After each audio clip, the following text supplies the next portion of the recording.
ஆசைப்பட்டது எதுவுமே நடக்கலப்பா, என்னடா செய்கிறது அப்படின்னு யோசிக்கிறீங்களா? நீங்கள் யோசிக்கிறதில்ல தவறில்லை, யோசிக்கிறது கொஞ்சம் பின்னாடி போய் பாருங்கள். நீங்கள் சின்ன வயசில் ஆசைப்பட்ட எல்லா விஷயமும் நிறையா விஷயங்கள் உங்களுக்கு கிடைச்சிருக்கும். எப்படி கிடைச்சிருக்கும்? அந்த ஒவ்வொரு விஷயத்துக்கும் ஒவ்வொரு ஆசைக்கும் நீங்கள் மதிப்பளித்து அடம் பிடிச்சிருப்பீங்க. அதனால் உங்களுக்கு கிடைச்சிருக்கும். ஆனால் இப்போ இருக்கிற சூழல் உங்களை அதிகபட்சமாக மாற்றிக்கொண்டு வருகிறது. ஸோ இதில் நீங்கள் எங்கே அடம்பிடிக்க போகிறீங்க இல்லையா?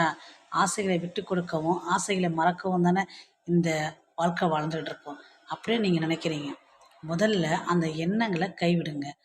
நீங்கள் நினைக்கிற எந்த நல்ல விஷயமா இருந்தாலும், எந்த நல்ல செயலாக இருந்தாலும், அந்த ஆசைகளை பூர்த்தி பண்ணுற விதமாக நீங்கள் அடம்பிடிக்க கற்றுக்கோங்க. அடம்பிடித்து இந்த பிரபஞ்சத்திலிருந்து அந்த ஆசையை வாங்கிக்கோங்க. ஆசைப்பட்ட அனைத்தும் கிடைக்க வாழ்த்துக்கள்.